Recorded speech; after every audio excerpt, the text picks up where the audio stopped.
So, Kevin, you cover the White House day in, day out.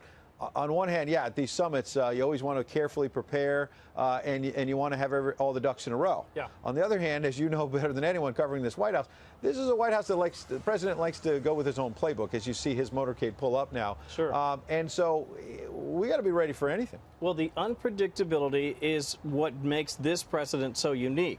This is my third administration. I covered Bush, I covered Obama, now Trump, unlike any other, to be sure. But I would always add this. One of the things that makes this president not only interesting to cover, but I think more importantly for the American people, one that you want to listen to carefully is you never know exactly what he's thinking. Sometimes it's a little sleight of hand. Hey, look over here. In the meantime, he's working in the background. So and that unpredictability, by the way, might have been what got Kim Jong Un to the table in the first place. Precisely. Because he did not know exactly what the president meant with fire and fury. He had an idea that it might mean military action, but then when you look at what he did in Syria, that might have opened the eyes of Kim Jong Un, President Xi in China and others about this president meaning business in terms of following up on military action if it's threatened. So just to reset here, we are in Hanoi, day 2 of the second summit between President Trump and Chairman Kim.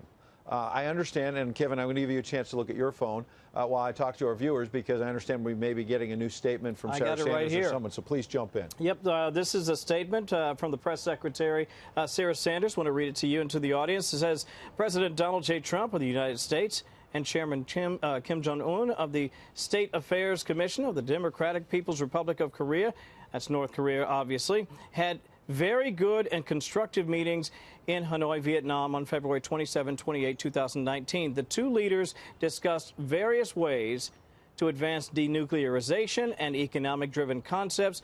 No agreement, this is key, no agreement was reached at this time, but their respective teams look forward to meeting in the future. That is a statement from Sarah Sanders. So our initial reaction, just to get the breaking news that you just heard from Kevin Cork, White House Press Secretary Sarah Sanders now telling the world there is no deal, there is no agreement between these two leaders. The White House trying to put the best face on it by saying these were productive talks, which very well may be true in terms of making progress in private.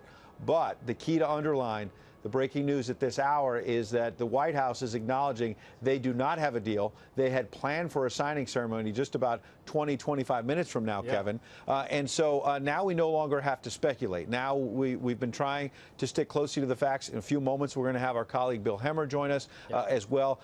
We are putting the whole team together here, breaking through the night with this coverage. But these are the facts. The White House and the president's going to have a chance to make his case, perhaps, for why you could still make progress even if you don't have a deal. Correct. And when she says we look forward to the next summit, they're leaving the door open to more talks. But they wanted to go home with something when you schedule a signing ceremony, and that's been canceled. When you talk about flying halfway across the globe, 8,000 miles, you don't want to go home empty-handed, obviously. But I think more importantly, if you're President Trump, you want to be able to communicate not just to North Korea, but to our allies and our partners in the region, South Korea, Japan, and even more importantly, perhaps, communicate to China and to Russia that this is an entirely different era. This is a new time in the world, and we are taking small steps toward making that happen.